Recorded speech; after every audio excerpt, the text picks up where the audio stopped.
do. My track has been eaten by rats. No, it's painting day. I'm going to go ahead and make all the curves that I'm using, or I think I'm going to use, the grippy gray. I call it grippy gray. It's the asphalt thing from, once again, Boone. So you see any curve I've already disassembled from the track. I'm leaving these here for now so I remember where they go. But the rad 2s are already off the track. The two hairpins are waiting to be prepped. The banked curve is disconnected. I'm not sure about this one. I'm not sure I'm going to paint the 2 quarters, because remember, this was in a different configuration. I got to the sides differently when the bank was down there, and ultimately the bank might wind up back down there. Steve, I mentioned a couple of times in other videos from Slot Core Corner. I've never talked to him, but Jeff has, from America. Jeff called him, from Florida, and they had a discussion about the tires. And Steve ultimately is the one who recommended the urethanes and what size for the cars. So Steve has a couple excellent technical articles on his website about wiring.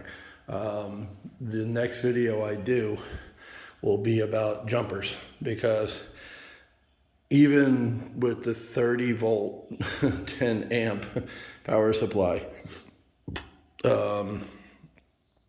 it's not as fast. They're fast, they're lightning fast, but they could be faster when they get over there. I measured the track last night. It was 70 feet of track. So I'm gonna go 35 feet out, the halfway point from this, wherever that is. I'll measure it out. It might even be on that second straightaway, which once again, the second straightaway is staying no matter what I do with this piece. So what I'm going to do is, as I mentioned before, drill holes underneath. I'm not going to run the wires on the top through the grass and through scenery and people and all that stuff. I'm going to drill a hole underneath. I guess this track will be. This is a peculiar base in that it's only a half and it's self-contained, and underneath is a piece of plastic. Most bases are like this one, where they got jumpers coming out of the plastic. So that one right there that's on my track does not have jumpers going to the next track. It doesn't have these wires. So I actually might wind up using this one instead, or the one I have over on my bench, my tire chewing machine car tester. This also has the jumpers coming out of the plastic. So the one that's on the track now has that same plastic, sealed, and no wires coming out of it, no jumpers. So we'll see. Maybe I'll change that to add the jumpers. But the way I'm doing it is with terminal blocks. I went ahead and got an electrical terminal. I think 6 of them, but I'm only going to use 1 right now. Or 4. I got 4. In the future, I can branch out and go, that track, this track, and this track. Although once again, with the power base being so close, I think that whatever's here, the hairpins or the bank curve, are fine. So yeah, I will be putting jumpers, at least one set 35 feet away from the power base, so it has even power distribution throughout the 70 feet. Even with the big boy, yeah, it needs to be, I need to spread the love. So yeah, painting day. I already took a bunch of borders, and the 2, rad 2, the one that was here and the one that was down there, I already took that track and wiped it down with lacquer thinner. That's the first step in the prep, and then I'm going to scruff it up with some IPA with a green scrubby pad, like a Scotch-Brite pad. Scuff it to give it more adherence. And even though I'm not sure this part is going to stay like that, I'm sure I'll use that curve in some way to get back off this table and back to there. It might have an additional curve put in here to do a figure 8 and return the other way, or go around, or break off here, or whatever. And I might buy another hairpin or two because those are really good for making tight turns. You see, I'm using 2 of them right now just to make a 90-degree turn, nice and tight in small space. Those are gold, those hairpins. I might wind up buying 2 more from Action Slots. But either way, I'm going to go paint both Rad 2s. I prepped them both. And I'll show you the results when they're all painted and back on the track. That's the goal for today, is to get all the curves that I'm using in the current layout painted. All right, prepping the track using TOA, which you remember is the Thailand paint company. That's where you buy all your paint. TOA, that's where I got the expanding foam the other day. Using lacquer thinner, I am removing the yellow paint, like the warning paint, if you will, from the chicane, little squeezy part where it gets uncomfortably close to drive to the other car. We'd like to do that. So it's very simple. I basically have a dirty paper towel. Get rid of the TOA. We'll use that in a second. This is from the last 2 I've done. You see that?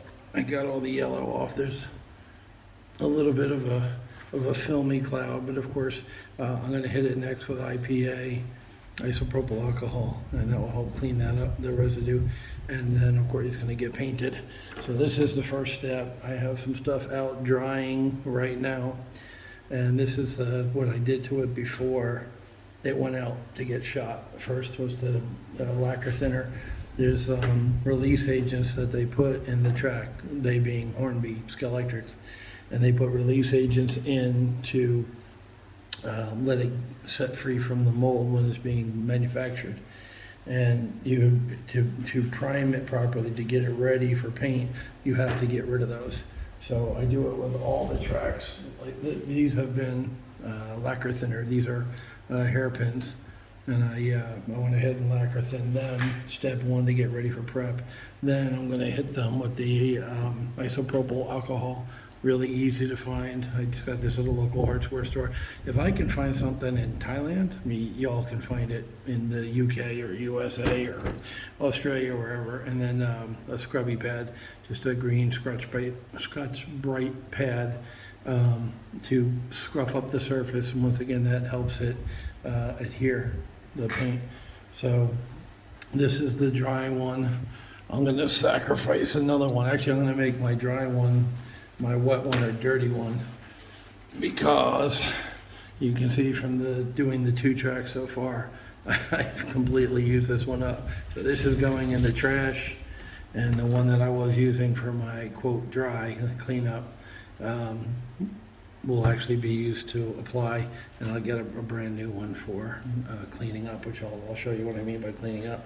So I just bend the cloth like this, and that's going to be my applicator or pad. You could fold it in half again, that's fine, because this does fill up pretty quickly with yellow paint. And that's it. I just tip it.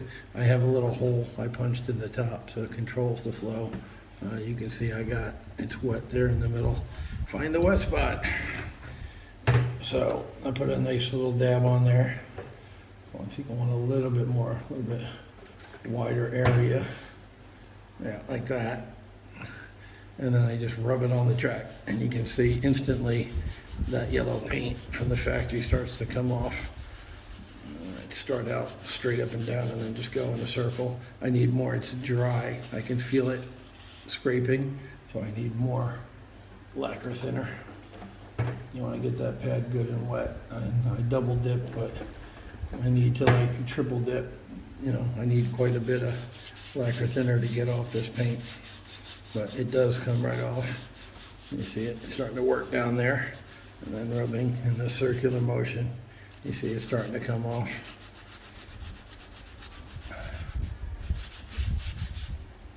All right, I'm going to flip it over.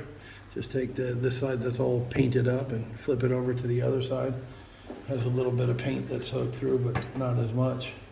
And again, I want to get a good amount of thinner. I have such a small hole, I have to tip it a few times to really get that clean. And when it's not wet enough, you'll feel it. It will stick to the track. It will get stuck because it's all gobbed up with paint.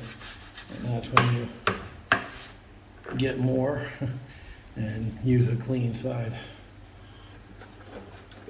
As soon as you feel the track going dry underneath your cloth. There you go. See? Once you get the right amount of thinner on, it actually goes pretty quick.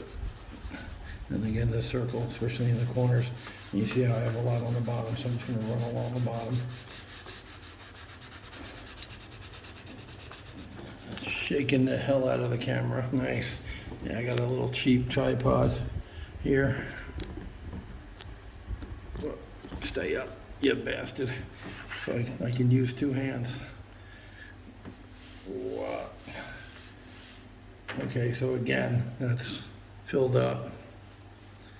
That's filled up, that's filled up. So at this point, remember I mentioned the dry one or the clean one. And just put a little bit of thinner on there. I have the tiny little pinhole, so that's why I just to get a light amount on, and then you just go over the top. Now you're just cleaning up as opposed to removing a lot of paint. Just clean that area.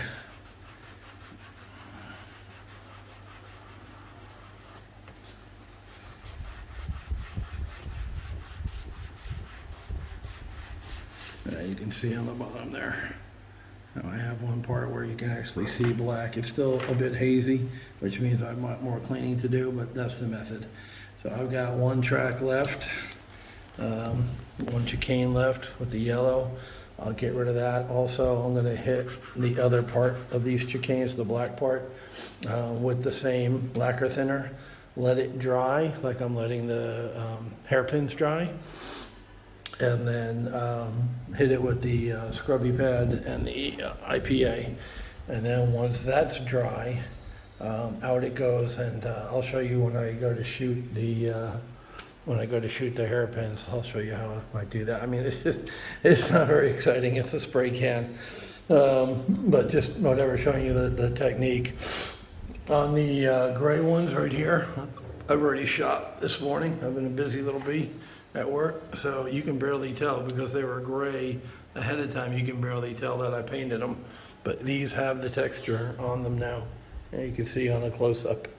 And they took one coat, like a light mist coat. They have less paint on them than any other piece of track because they were gray already. They came from the factory gray. So it literally took one coat, like a mist, that I lay down as like a base coat on the black track. And then I let it dry and I go back and hit it later with a second or even third coat, depending on how it looks. And once again, I'll do that on these hairpins. When I shoot these two hairpins, I'll show you how I do it. And after the IPA dries, you tape it. I'll show you that too. I got the little tape. In the beginning, my track was really kind of messy. If you look back at my first couple of videos where the track was painted, I was using fairly wide blue tape because I had it. And because I did that, some of the track was the painting was irregular. So I went ahead and ordered from, China, like everything else again. From our version of Amazon, I ordered the thin tape that's just a little bit wider than the rails. So that's what you want. And I forget if it's a ½ inch or ¼ inch, what the measurements are. Somewhere in this mess, I believe I have a tape measurer, but anyway, I'll measure it for you so you know what size masking tape to buy if you do want to paint your track. So this is the unglamorous part, just scrubbing paint off the chicanes. And I did decide to go with the red and white borders, or actually curbs. The English call them curbs, K-E-R-B-S. In America, it's C-U-R-B, K-E-R-B, curb. These curbs, these red and white curbs, I did decide to do this for all the new borders I got in. So the border itself will be painted in the same texture paint as the curves, but then I'm leaving the curbs stock, which is a red and white. I kind of like that warning, danger. I like the separation of church and state as opposed to everything being one color. Now this used to be black border and a black curb, like a raised rubber curb. Some of them are flat too. Electric's made a couple of variations. So there you can see that's a flatter curb, and this is a rounded, beveled curb. But I've decided to go with that for all my curves. So, and then next up is the banquettes waiting.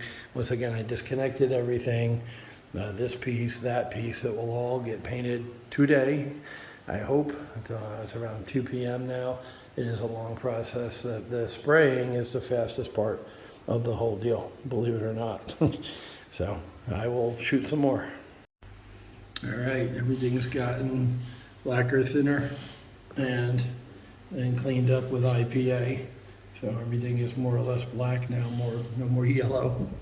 And with the dry rag, so when you hit the yellow with the wet, then you turn it around and use the dry and go right up after it. You'll get a lot more of the paint up that way, and it's faster. So just thought I'd mention that. My bad. And then this is wet. I used this already with the IPA. So all the track has been got thinner, put on it, let dry, and then IPA. So those two steps are done. Last but not least, before we finally get the paint. Oh, and I noticed also real quick, you can see this track, when I put it down flat, it's got a warp to it. See how it goes like that? You can see the top part is up like that. When it's down, it should be, you probably see it better that way. See the curve in the middle? It's basically convex, concave. So the cure for that, very simple. The hot Thailand sun. I'm going to sit that out there and let it just sit in the sun for the rest of the day. And within a couple of hours, that will be soft and pliable. And then I'll be able to turn it upside down, put some weights on it, and it will dry flat again. So it's all good. Anyway, tape, as I mentioned, I got the thinner tape. And of course, I forgot to measure that.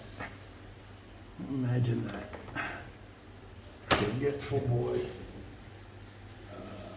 There it is over there. Okay. I was measuring the track before. It's 70 feet. So, okay. So it looks like it's 1.5 centimeters. You can see right there between the 1 and the 2. We'll cover it nicely. So that's a little bit bigger than 1/2 inch. I would say not 3/4. So 5/8. I would get 5/8 inch tape to do the track. Now I've seen Boone, my hero, Boone, who's an auto body guy for a living, by the way. He does auto body paint, which is why he's so friggin' good with all this stuff. I used to do real estate, so that's why I suck at all this stuff. But I've seen him take the tape and lay it down on the edge. And of course, you want to cover the pin. And you can kind of see through the tape and see the gap.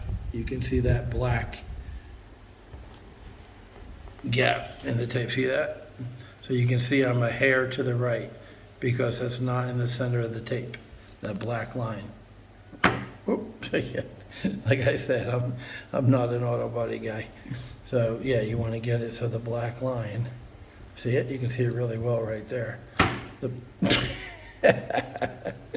The black line right there.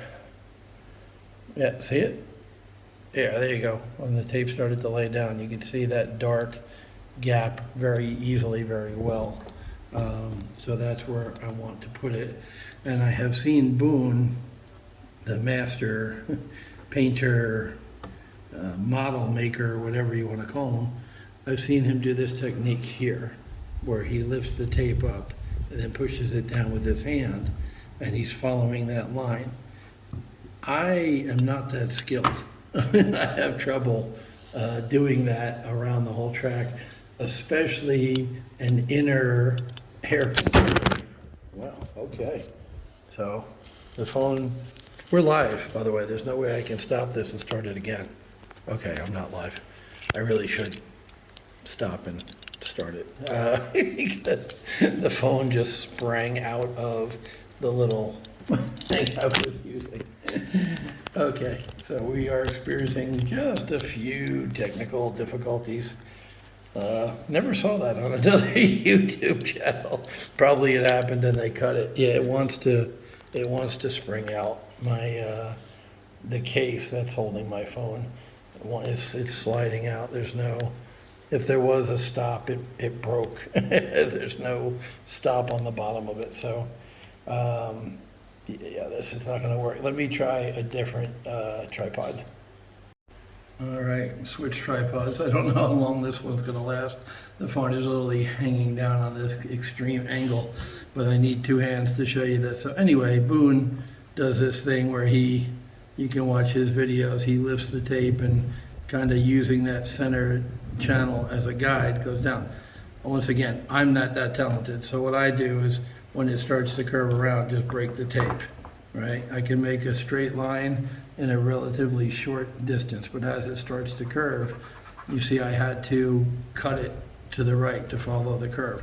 So there I have my line more or less in the center, as good as I'm gonna get. This isn't gonna be perfect, but it's how I do it. So if you can do it like Boone, God bless you, you're more talented than me.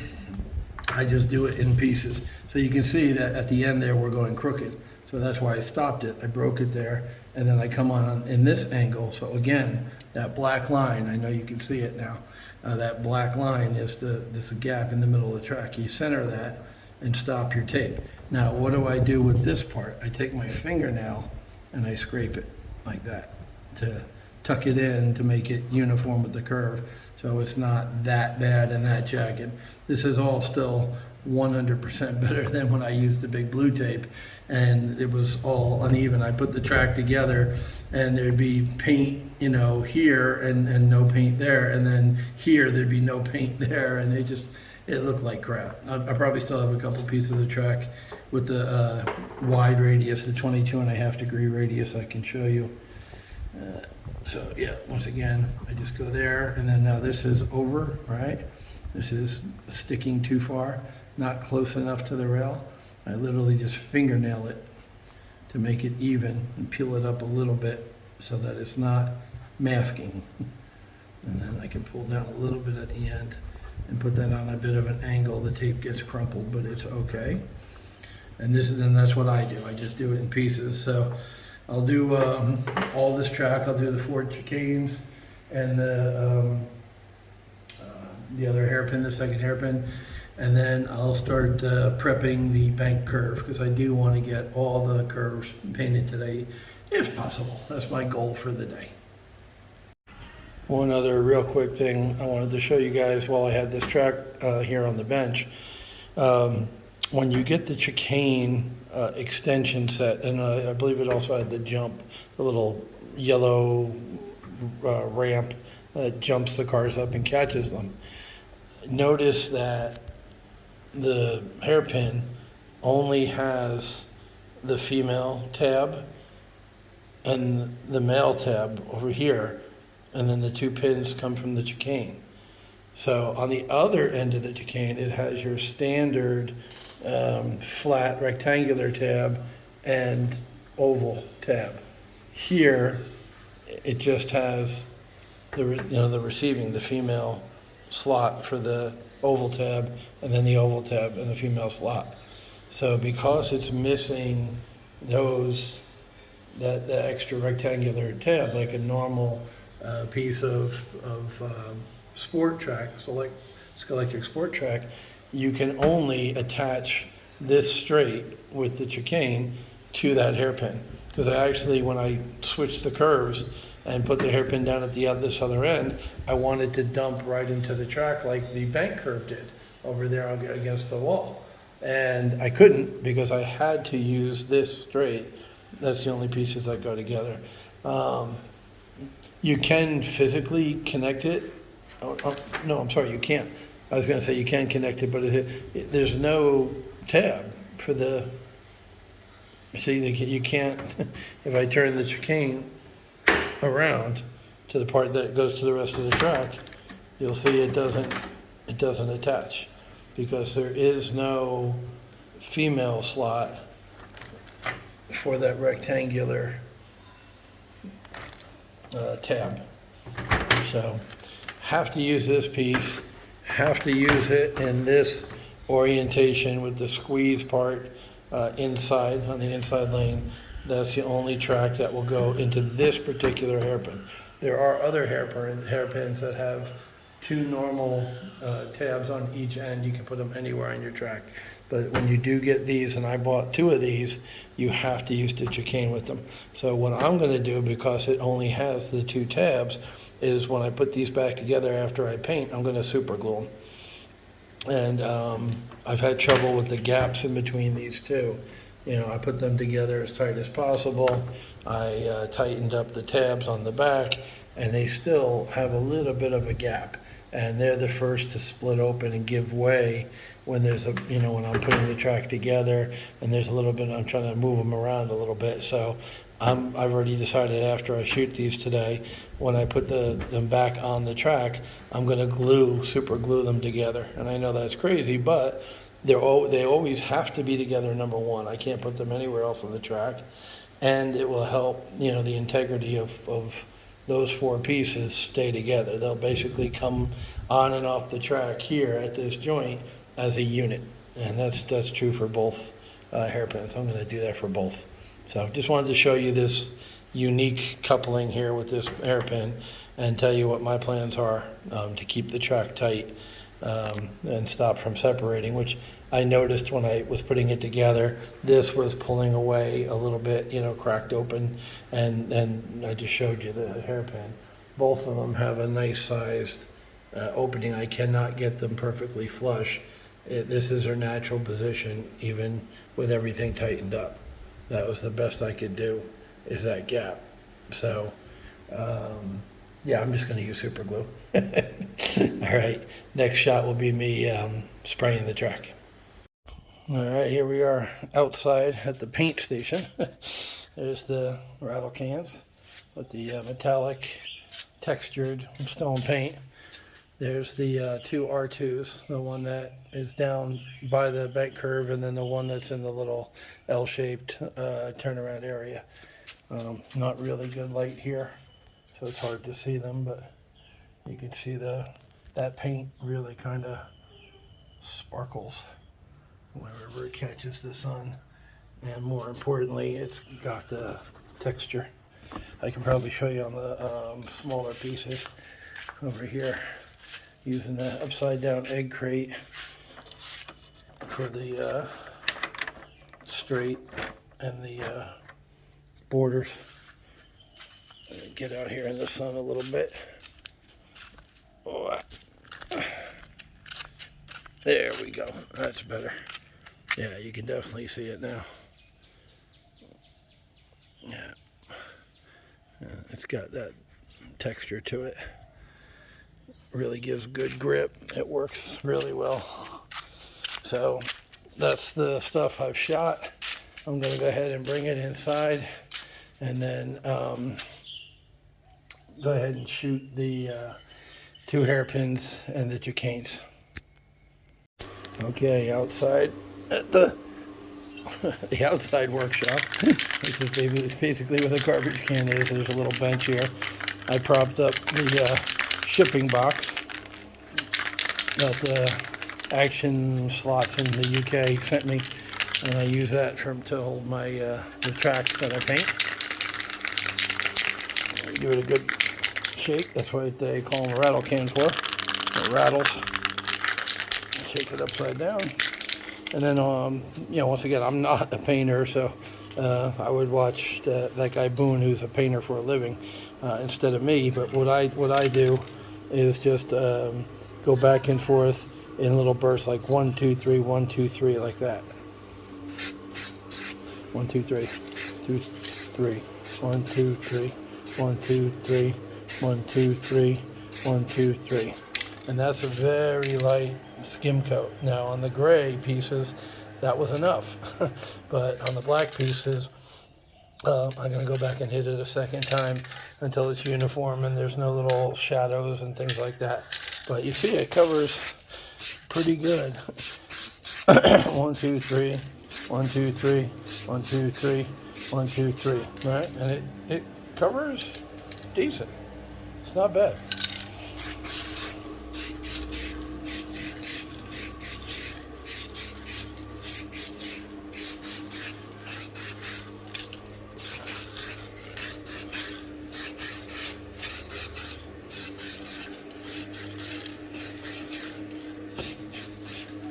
And get that edge whenever you see that edge there like that. And you can see this actually has a little overspray on it from me hitting the straight track, and the wind is blowing that way. Usually the edges is the ones you have to go back. 1, 2, 3, 1, 2, 3. That's good. And then I just have to get the top of that. The lighting isn't the best out here, but the top is still black. 1, 2, 3, 1, 2. Okay, and then the top one that has hardly any paint. Now here, you'll see I'm getting closer to the work, the track, because the wind is blowing and a lot of the paint was going that way out into overspray.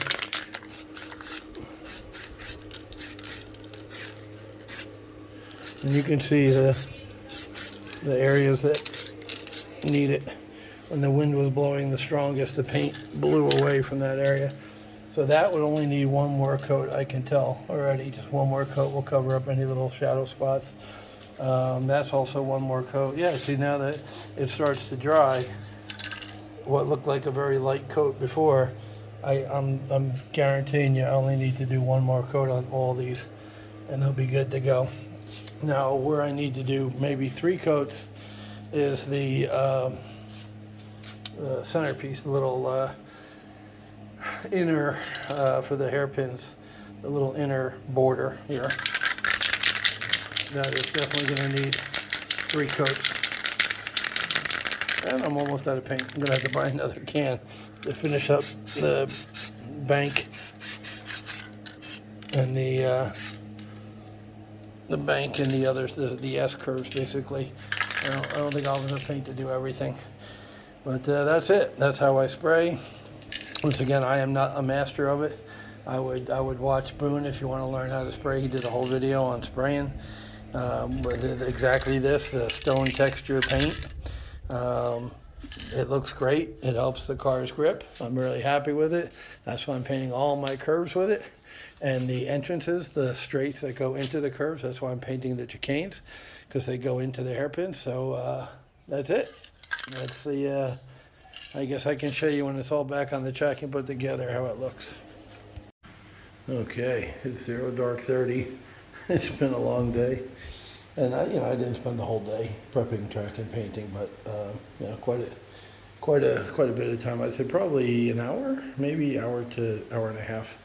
So here's one of the R2s with the inner and outer barriers. The borders definitely look different because they were painted on a gray base instead of tan or black. They look completely different. Well, you can see that the difference between I guess it looks more like concrete instead of asphalt. So for now, I'll leave it. Once again, not 100% sure that this curve even makes it into the final layout. So we'll see. There's the hairpins, both done. 1 and 2, and the chicanes. Got rid of the yellow paint. Now it's all uniform. yeah, I need to put borders, straight borders, lead-ins on those curves.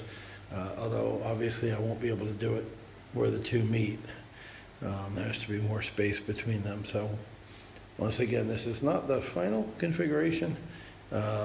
It might be, but probably I'll change it. And also, once again, with the base, it's very noticeable that the inner border was gold or tan and not black. So what I might wind up doing, I'm out of paint. I ran out of the textured paint doing the bank. The bank curve is also done. Here's the other rad 2 right here. I didn't hook it back up because I was going to paint this. But number one, I'm out of masking tape, the 5/8" masking tape. And number two, I'm out of the textured paint. So all these gold, especially, you can see where I ran out of paint. It's tan, gold. These need to be shot again, so I need to get more paint. And what I'm thinking now, looking at that border on the how that sticks out on the hairpins, is take those borders and take these borders, the long ones that are tan, and paint them black. Even though I've already gone ahead and shot them with the texture paint, oh well. I'm thinking about painting the tops black and then painting the textured paint once I get a new can over top of it, and that will give me more of this look, the textured paint over the black. So yeah, there's the bank curves done, looks pretty good.